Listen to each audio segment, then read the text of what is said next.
I'm so excited for today's episode with Katie Townsend. She's an Instagram follower turned friend over the past few years. Katie is a trauma trained business coach who works with high performing coaches, therapists, and healers who look successful on the outside, but behind the scenes, their nervous system is still running the show. She blends somatics, identity, and strategy to help her clients stop letting survival patterns run their business and start making stable, repeatable money that keeps flowing while they're actually living their lives.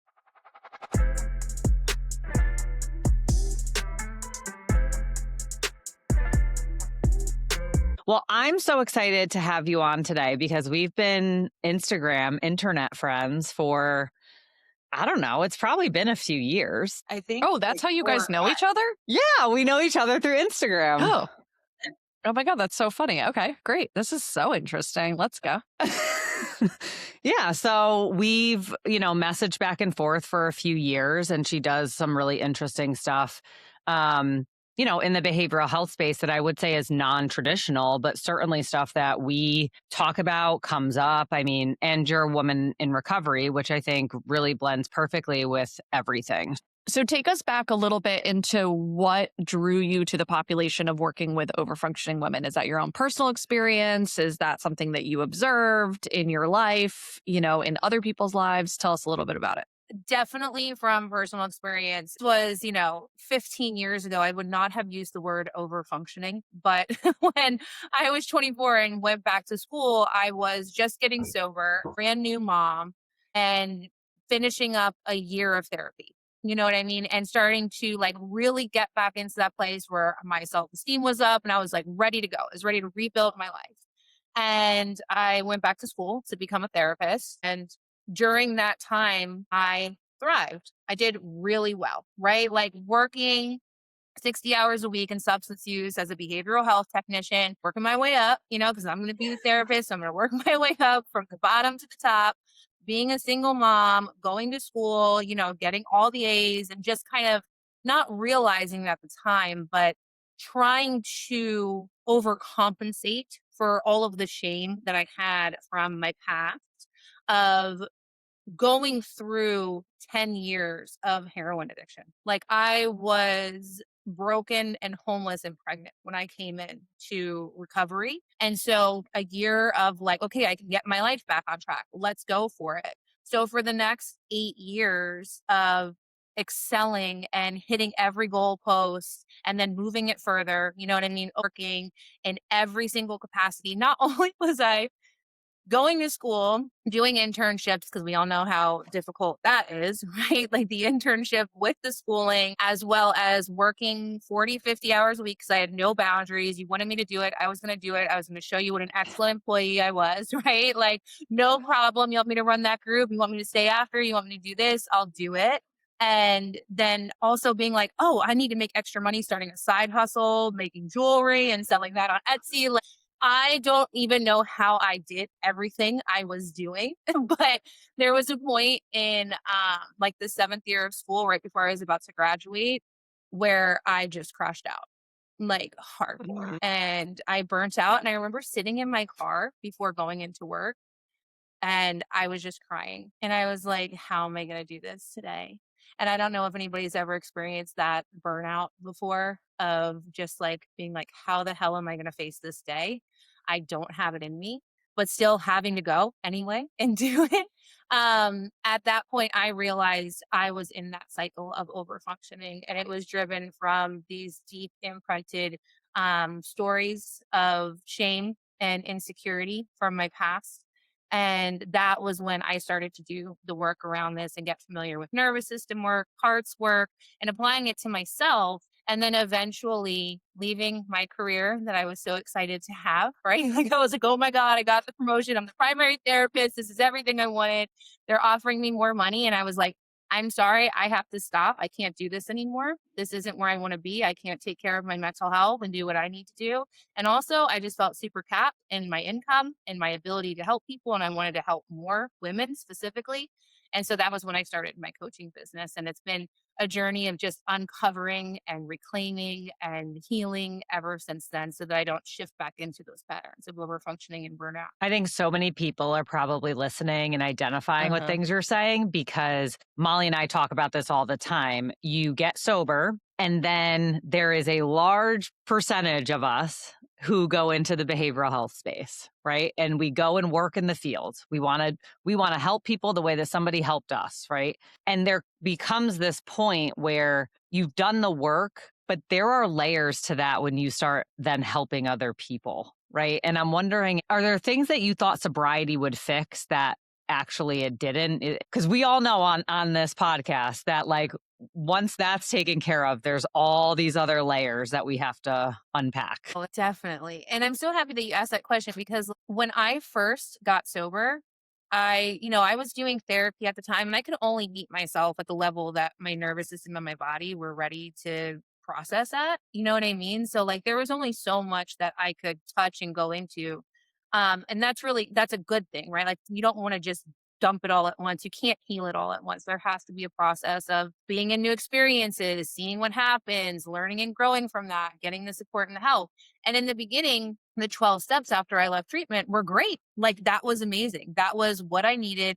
But there was only a level of awareness that went so far with those 12 steps and the way that I was approaching recovery then. And it didn't touch some of the deeper rooted trauma that was still living in my body that needed to be felt and completed so that I could stop repeating the patterns. But I didn't know what I didn't know, right? Like, and that's the thing is this is why we need support and this is why we need guidance because there were so many things that I uncovered in the beginning around like self-esteem and forgiveness and healing around like relationships with family and all of that. But there was so much more that came through as I started to expand and get the gifts that recovery gives us and starting to have more because with more comes more sensation in the body, more experiences to be felt, more opportunities for shutting down, going into the hyper arousal state and just going and going and going and going and running from all of it and not wanting to feel it. And I had to face all of that at each new level that I was at. So there was definitely like you get what you get when you're ready for it. And people don't understand that you can't think your way into knowing like what's happening. I knew why I was doing the things I was doing. All of us could tell like a million stories about why we do what we do, but actually feeling it, understanding it, and completing it in the body so that you stop repeating it is something completely different. And you don't know until you're actually like put in a situation where it's either reflected back to you by someone or you start to say, I'm so sick of doing this to myself. Something has to change. I feel like there's such a powerful experience that can happen when somebody reflects it back to you. Because I think oftentimes Jill and I have both had this experience, and we've talked a lot about it on this podcast, which is people who point it out, especially people that are closest to us, I think it's harder to hear, right? I've definitely been a person in recovery that's also engaged in parts work for an extended period of time.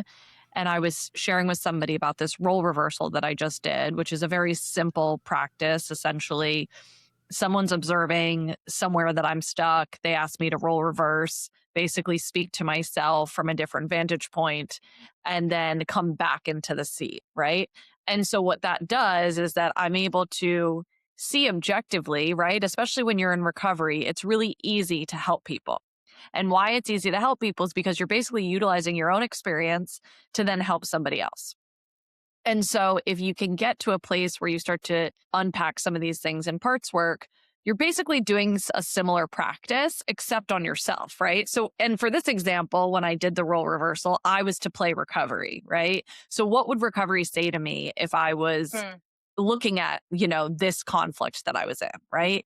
And so what recovery would tell me is that like I'm stuck in resentment. I'm not being cognizant of my part. I have a much greater love and system that I can rely on, right? And so all of these things started to take place. So then when I came back in the seat, I felt very clear. But also what happened is that not only did I feel clear, but the sadness was able to emerge. Yes. And so the biggest thing that I think where people get stuck, and at least for myself, is that our protectors from the recovery space and the way that we lived our life keep us really safe. And so when you think about some of the survival patterns, which essentially kept you safe and then catapulted you into running your own business, what does that look like? And was there a turning point where you observed, oh, this is the same pattern I used to use when I was ripping and running, and now I'm using it as a sober woman in a business, as a mom? Maybe you could speak a little bit more about, kind of how that showed up. So this is there's so many different parts that I can think of right now that show up, all the different little protector parts in my firefighters that show up. But one of them that plays the main role for me and has always played the main role for me ever since I was younger. I named my parts. So she's Hustler Honey. And Hustler Honey is like the one who goes into just constantly moving and going, because if I sit still, then I have to actually face the feelings that are beneath, and that sadness that might come up, or that grief that might come up, or that insecurity that might be present. And so she has definitely ran the show ever since I was a kid. I definitely ran away from some of the feelings at home by going into being the best student, or I also did competitive dance growing up. So being the best, being the best dancer, getting the biggest awards, whatever, showing up and working the hardest, because if I could do that, then somehow I could receive the validation that I wasn't getting from the people who were meant to give it to me. And that I was missing from my experience as a child. And so I had that play out in addiction too, because I was going to be the best addict that there was. Like like I'm telling you right now, like not in a good way, but I figured out how to make as much money as possible and use as much as I could every single day. Like, because I was going to escape. And obviously that's a firefighter that comes in there, but Hustler Honey and my addiction firefighter both play a little role together. They work together to make sure that I didn't have to feel at all for like 10 years. And I ran every single day, figured out how to get as much money as possible, get as much as I could, and then collapse at the end of the day and then do it again the next one. And so when I got sober, I can definitely see how that same pattern showed out, as a story that I shared before, with schooling, with everything, and then starting my business. And I went from having nothing, quitting that career, to building a business that was generating over $300,000 in the next 18 months. And that wasn't because I knew what I was doing. It was because I'm really good at figuring it out. And that's a great benefit of Hustler Honey, is like, she will figure shit out. She will figure it out and she will get it done. And I think a lot of women understand that very well. But when that came into play with I call it the wounded version and the $1 million version of our part, right? There's like the wounded version that's acting to protect that exile. But then there's the $1 million part. We give her that new role where she can take on something that's healthy and she can actually benefit us. And so she was acting from the wounded part for that first 2 years. And so I was able to achieve a lot, but I was also completely numbed out from my experience, wasn't able to celebrate what was happening for me. I was running from feeling, right? So she still shows up today for me, but she's part of my little internal team. Like, we all work together. She's not working from that wounded role anymore. And she never really, that's the thing about this, and I'm sure you know, is like, there's not a bad part. Like, she protected me. She kept me alive. Like, she was the one who kept me from probably wanting to kill myself a lot of times, right? Like, facing so much emotion that my body wasn't ready to handle.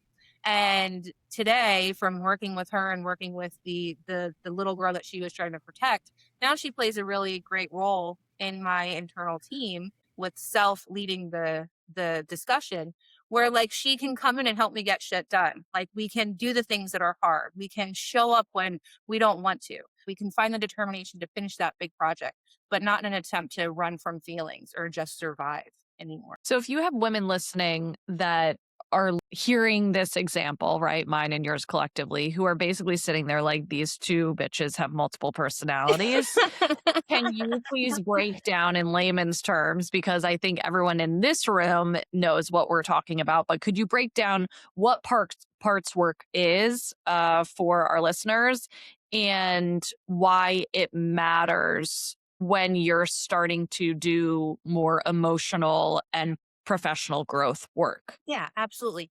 So when we're thinking about parts work, what we're thinking about is that at some point during our most likely in our childhood, but also at other stages in life, there was some part about us, some part about who we genuinely are that was told you're too much, you're not enough, you're too sensitive, you're too this, you're too that, was shamed into hiding. And that part that felt like it wasn't accepted or belonged, our brain and our body create these other mechanisms, these other parts that show up to protect that part from feeling too much emotion because it's too overwhelming to the system. And Mhm. so we have managers and we have firefighters. Firefighters were the people in recovery. That's your addiction. That's the one who came in and was like, this is too much. Put the emotional fire out. We don't want to feel this. It needs to go numb. I need to not feel this right now. So those parts come online occasionally. But then we have the managers. The managers are the parts of ourselves that we created to protect that little girl or that part that felt very vulnerable, which is called the exile.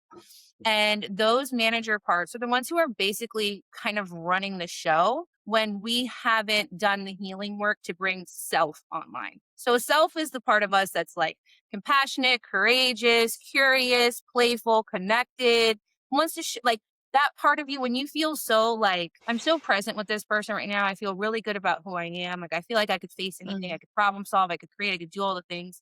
That's our self energy. Self energy has always been present, but it just takes a back seat when we feel vulnerable or we've been through some shit, right? And these manager parts step forward to keep that exile safe. So the way that I like to describe this that makes it really easy for people to understand, this is something I do in my programs, is like, I want you to think of a house, okay? So in the basement is that exiled part.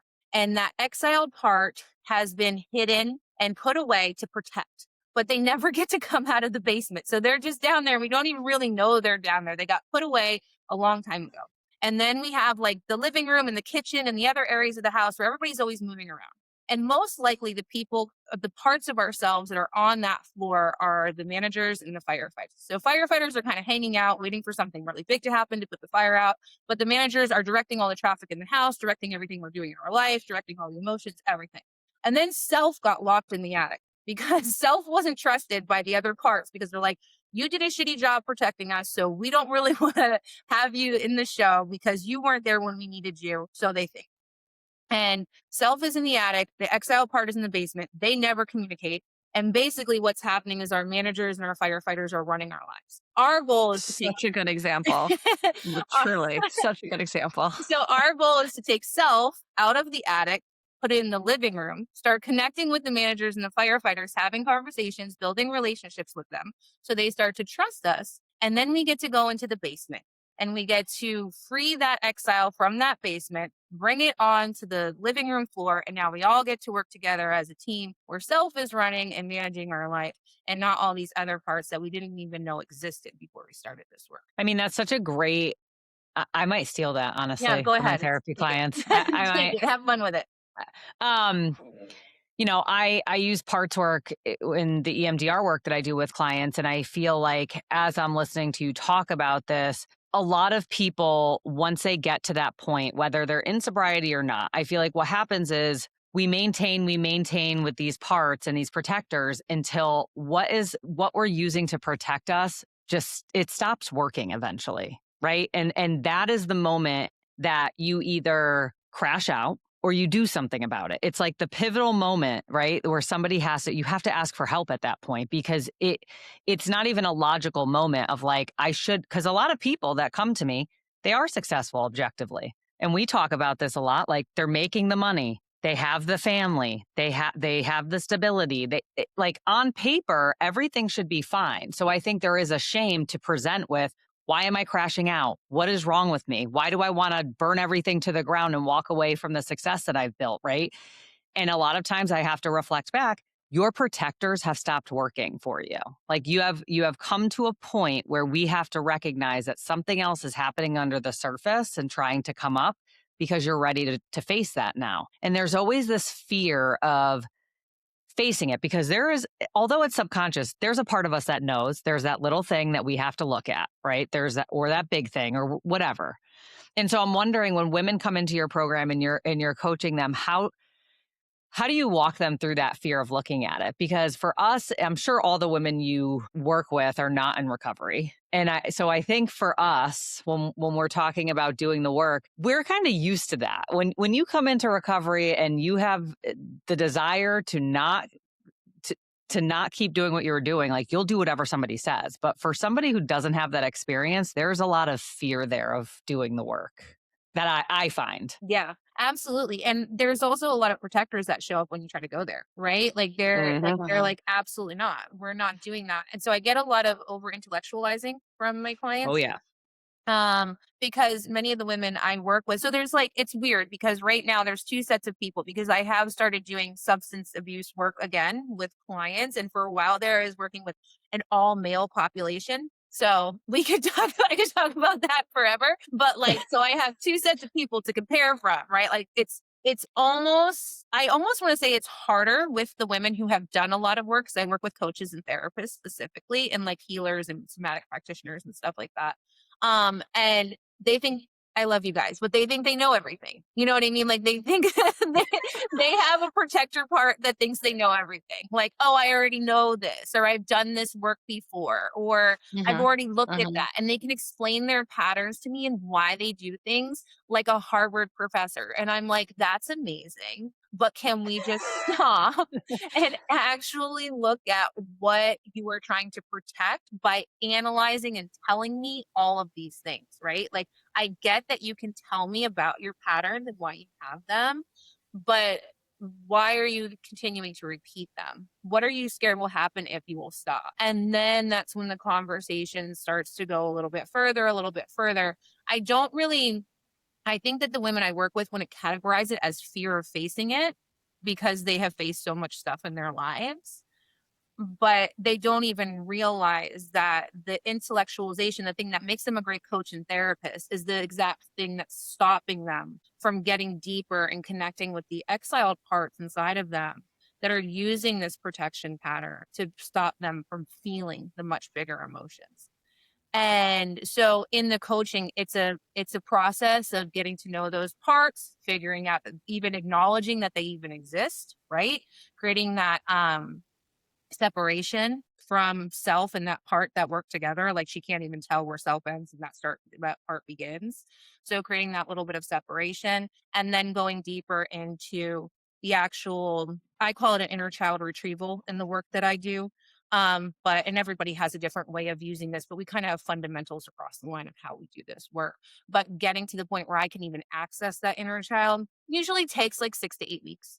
And that was why I created a course where they can just go through this on their own and like through a self-healing journey and start to do that work so that by the time they actually come into a container with me, we can start making more progress. Cause even getting to the basement Mhm. takes a little bit of time. Can you give us an example of, and it doesn't have to be one person, but, giving us an example of a client who looked like she had it all together, but underneath what was actually happening through your experience and through your clientele? There's a couple that came to mind. So I have one client specifically, we've been working together for a long time and I just absolutely adore her. She's amazing. But, on the outside looked like she had everything together. The business is thriving, the money is coming in, everything that she puts out, like turns into signups, sold out launches, all of the things, right? Like she's making ridiculous amounts of money. She's a very skilled coach. She's done all the certifications. But inside, when she's coming to me,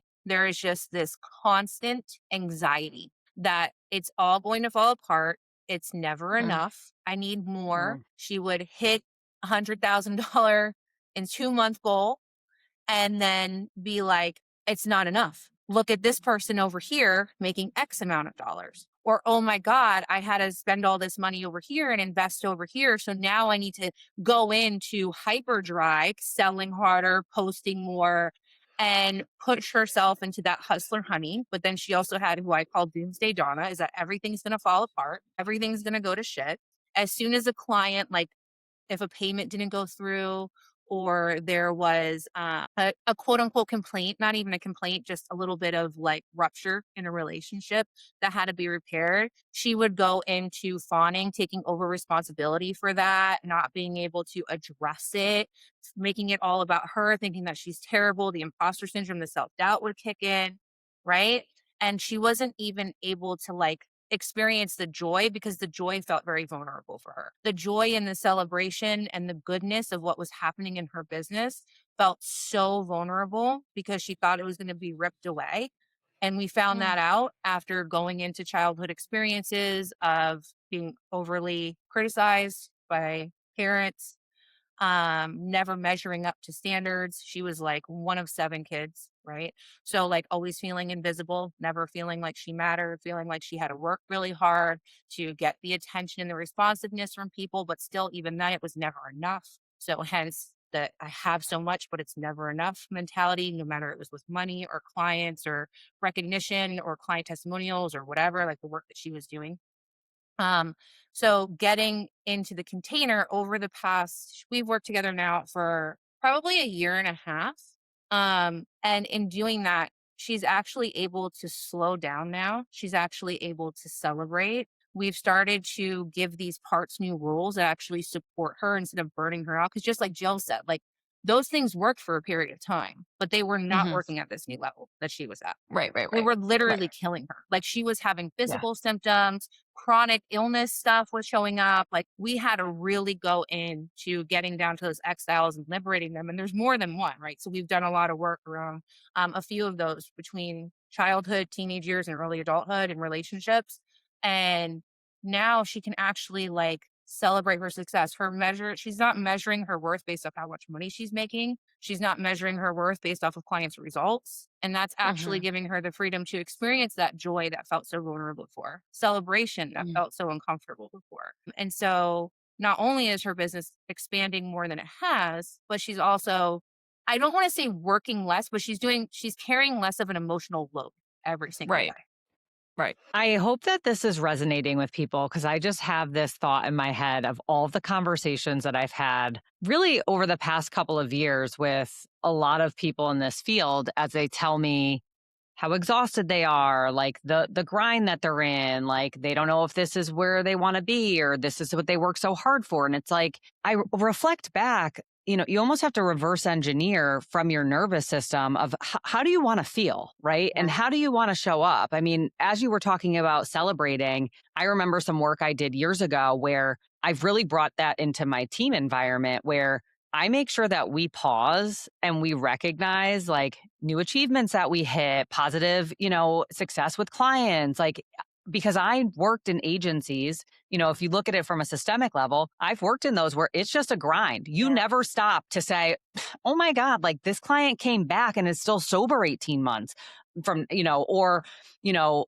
we got a positive review and look what they said about the work that we did." Like there was never a time where we stopped to celebrate those things, and I think it makes such a big difference because that does feel unsafe, like but there's more work to do, and what happens if we stop and if we're not always going? And I just think about how as a leader, because you're talking about women kind of like individually, but I kind of pull back and say, well, if you can regulate the leaders of these systems, right, that trickles down into the staff. And also reminds me of a conversation I had last week about boundaries. Like you mentioned the overworking, and I tell my staff, why are you working a 12-hour day? Nobody asked you to stay and do that. And that's not going to fly here. You need to go home. And they look at me like I'm crazy. No, we're not doing that here. It's not sustainable. I have to say something too, because from a systematic level, from like this macro perspective, but then we bring it down to the micro perspective of like doing that for the leaders. Like imagine how different you show up to the client experience and the client sessions.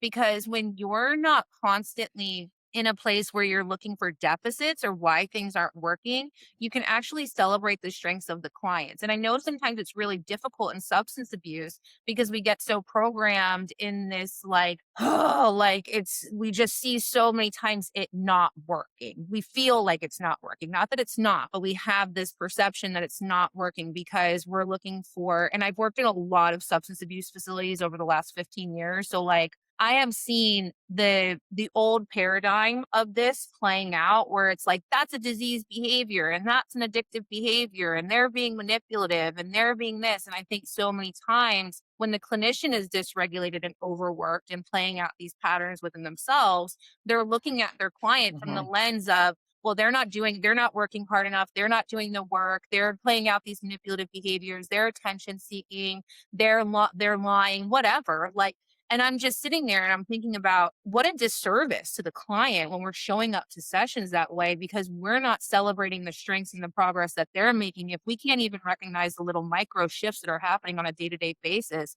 and their behavior changes, looking at their strengths, looking at the way that they're thinking differently, looking at the effort that they're putting into it, even at the level that they're able to when the time that they come into treatment. Like, if we could look at it through that lens, the client is way more likely to have better, quicker progress in the session and for that to be translated in how they feel about themselves too. Right. And so I think when we're working in systems of mental health, there's so much there that as leaders, it's our responsibility when we have this awareness to change, because then that impacts the client Mhm. results and the growth that they get to have and the way that they're viewing themselves. And that was one of the reasons that I still do 12-step programs, but I think there's a lot of shame based approach to the way that some of those things are done. They have saved my life. I have no qualms about them, but I think that sometimes we can get into like character defect mode and be like, that's a character defect. That's this, that's that, as opposed to looking at it like from a parks perspective. That is just something that you're using. It's an adaptation that you created as a result of trauma to help you survive. It's not a bad thing, but it's our responsibility to find a better way to work with that and figure out why you're doing it and how we can change it, right? As opposed to like, that's a defect and that's a bad thing and you should look at it this way. I just feel like that sometimes that can take a wrong angle with people and lead them into these same patterns that we were. Do you think that, a lot of times we think about our recovery and what was and what could have been and how it could have looked differently, especially as the evolution of substance abuse treatment has, I would say, come some steps. I wouldn't say it's come a long way, but I would say it's come some steps. And so when you think about parts work, do you think you would have been capable of that early in recovery? So this is a great Pregnant? question. I mean, yeah, and I'd love to hear your experience on it. You had Me? No highlighted that you way. were you had highlighted you were pregnant, you were in a long-term program, so maybe give us a little bit more deets on that I and couldn't even what cry you would for the have first 6 months of treatment. Okay. thought. Okay, okay. I used to sit in sessions. We had this one, I'm gonna even say her name because she was amazing. Dr. Siegel. I remember her name. So like she was like, everyone didn't want to go to her group because you were gonna cry. And she was like, no nonsense. It was a process group, like a trauma process group. And she was no nonsense. I was always so excited because I was like, I'm going to feel something today. Like today's going to be the day that I'm going to feel something because I was so numb and cut off after so many years of suppression. And it took me 6 months before I could cry, right? And it was in her group, and I kept trying, and it happened. But how I think no for me, and the way that I approach this with my clients in substance abuse now is I don't come at it from the traditional parts work framework. Sure. I come at it from the let's build interoception, start understanding how we're feeling. What are the thoughts that are coming up with that feeling? Do you think that maybe this isn't really you saying this, that this is maybe something you learned from a child, from childhood, or somebody else that told you this? And I kind of take a backdoor approach to it. And in that, I can start getting them connected to feeling because that's really my goal. Because I only have them with me for maybe 6 to 8 weeks, depending on what level of care they're in. So my goal is like, let's get you connected to your feelings. Let's actually learn how to feel, what we need to do. And some of my clients are ready to go further. Some of them have more resource. Some of them have better coping skills, Sure. better insight. And so I can do inner child work with them and start to do some of that inner child retrieval. And I've had a lot of progress with that. But others, it's like literally like, let's just learn how to turn our body on and get connected to how we're feeling and start from there. So again, this work depends, and this is where the clinician comes in. Is like where you have to meet them where they're at. Like who are we working with, and where are we at? Yeah, because I think so often that, clients' prefrontal cortex has obviously been hijacked with substances for, X amount of years or months, usually years with most of our Yeah. clients. And so to think that we're going to say, hey, maybe did you learn this in a, in a different way, right? When you were younger or you talk about family. I mean, I can vividly remember, and I'll give a tangible example. This is years into recovery. Okay. We're talking, I don't know, I probably had at least a decade sober. And I was in a session with just like a traditional talk therapist. And she started to broach my family of origin, my family system. And I immediately was like, I had a great childhood, you know? And I'm not saying I didn't have a great childhood, but there were definitely challenges, right? There's definitely challenges in a family system always, but I was so well protected. And so when I think about going into going in with somebody who's early in recovery, and I think this is good for people to know, is that their default, at least mine was, and I think that it sounds like most of ours were, is if I'm given an excuse of why I'm showing up this way, it's going to be really easy to kind of use that on the opposite side of kind of hijacking or shaming or calling your family and saying, my clinician told me that I learned this from, so there's such a dance, and I respect your ability to be able to hold and straddle kind of all parts of that, because it is not easy, especially when clients are so driven to keep funding and supporting what has really taken their pain away, Yeah. right? So such an important part of the story. And no, I would have never been able to do parts work at that early. Never. If someone had told me, I'm like, I don't know what the fuck you're talking about. Like, I really have no Yeah. idea what's going on. But I think the best thing that and I'll never forget this, that my therapist said to me when I was in treatment, I probably had like, I don't know, maybe 6 months or something. And I was about to have my Mhm. baby because I went in about 2 or 3 months after I found out I was pregnant. And then I went into treatment.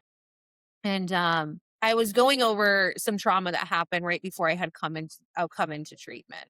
And I was worried about how that trauma might impact the baby. And I brought it up like every session, and I like for like Mhm. a month, and I was just kind of like spiral out on it. It was like that Loop. little like Mhm. rumination of just like, well, what if, and playing out all the stories, the trauma trying to resolve itself, obviously, but I couldn't get it out no matter what she did with me. And then she just looked at me one day and she was like, "Why does it matter?" And I was like, "Oh."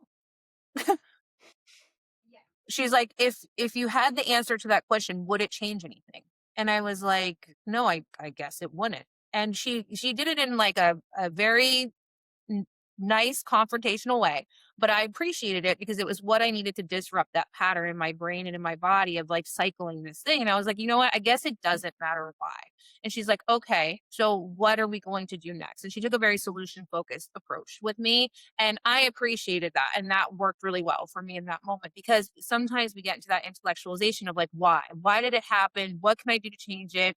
How can I explain this away in an attempt to resolve or control or predict? And it's like, it just doesn't matter why. Like, and I think that Mhm. that's a really helpful thing that we can use with clients who get stuck in that pattern. That happens for a lot of the clients I see who are just coming into treatment. I also think that I said this to somebody this morning about how totally unrelated, some like exercise thing that somebody's probably tried to explain to me 10 or 11 times, but for whatever reason, I watched this one video this weekend, and the way that this woman explained it, I was like, oh, I get it now. Like something clicked and I was like, this totally makes sense. I think that's where, whether it's in recovery or when we talk about mentorship, like we have to have a community of people that we're bouncing things off of, because sometimes it takes one person explaining something or being curious in a different way that disrupts that pattern so that we can have a different experience. And that doesn't happen in isolation. We can't do that. We can't even as a therapist, and all the books and all the things, we can't self solve those things a lot of times. We need that reflection point. So I just love this conversation. I feel like we can go on and on forever, but I do want you to share. You have Parts to Profit, which is um, your offering that you do. Who's it for? What changes for them on the other side? And if people want to, how can they find you? Thank you. So I definitely agree with what you said. We do need community, and that's a big part of the work that I do. Parts to Profit is the course that I created. I mentioned it earlier because I realized that a lot of women coming into this work need to do the foundations of learning how to identify parts, learning how to get down to that exile. We do a little bit of unburdening. I did a live session with this. And then we actually get into assigning them new roles. I call it your $1 million internal team, right? And so a lot of the women coming into my world, like I said before, they've had success in their careers, they're therapists, coaches that have built practices or businesses that they're successful, like things are working, but it doesn't feel like things are working internally for them. And they start to see how these different patterns are showing up and it's capping their income. It's impacting the way that they show up in their marketing. It's impacting the way that they show up with their clients. And so I realized, well, what we need is something that we can start to learn what these parts are that creating these patterns. And that's when I created Parts to Profit. So it's a foundational course that women can go into, start to identify what parts are running their business right now and how they're no longer helping them get where they want to go, and how we can start assigning those parts new roles that support us in the business and leading with self authority. So this is for anyone who feels like there are certain things that they're doing in their business or in their practice that is stopping them from getting to that next level that they want to be at, the one that they've been thinking about, journaling about, manifesting, visualizing, all the things for so long, but it just feels like they keep hitting that ceiling. This is the work where they need to start to focus on what is actually creating that ceiling and how do we smash right through it so that you can start to have self authority in running your business and start hitting those new income or visibility goals that you have. And where you can find me, Instagram, I am Katie Townsend. TikTok, I am Katie Townsend. It's the same across the board. Lots of great tips and perspectives and tools that you can use for somatics and strategy and scaling your business. So you're in a totally new season of life. And I think as a final question, I'd love to know, you're expecting your second child, which is so exciting. And through that process, what would you say? We ask for a permission slip on every single episode. So we ask our, interviewee to give permission to our listeners. So what does no permission necessary mean to you right now in this season of your life? And what would you be giving permission for to our listeners? Okay. So no permission necessary right now at this stage in my life looks like I don't have to be having these high touch points with every single person in my world in order to create change for them. And that was a belief that I held on to a really long time. And it's what kept me capped in my business, because I felt like if I couldn't have a touch point with you, see you face to face, have a session with you, or have a group call with you, then this disbelief that people were going to change. Right. And that really came from like, can I change without that level of accountability? Can I create change and transformation without have someone sitting right in front of me? And I think the permission necessary for myself and what I might offer to everyone else right now is like, you don't always have to be in an energy of caretaking and showing up for everybody and trying to manage other people's feelings and emotions through your coaching or therapy to get them results. Like, we can trust other people to do the work and we can trust ourselves to receive without having to give. And that's the season I'm in now, because as I get ready to have a baby and run a business, I've never done that before. And I don't know. I don't know. My daughter was 7 or 6 when I started this. You know what I mean? So now she's like 15. And so I don't know what that's going to be like. I don't remember what postpartum was like, but I just remember that I was exhausted a lot. And I am not going to have the energy to book out my calendar with one-to-ones and be constantly doing masterminds and programs. And so I'm shifting into a season of my life where it's going to be a lot more passive offers that are going to help me scale my business. And I have to trust myself to receive that way and feel worthy of receiving that way, while also trusting that other people can show up for themselves and get the results without having me there to show them how to do it. You know what I mean? So that's the permission I would give to myself and to anybody listening right now. Thank you so much. Such a powerful episode. I'm so excited. For our listeners, please like, follow, subscribe. If you enjoyed this episode, please write in with any questions. Please reach out to Katie if you would like to learn more about her offerings. And as always, we will see you next Tuesday for a new episode. Thank you so Amazing. much. Guys.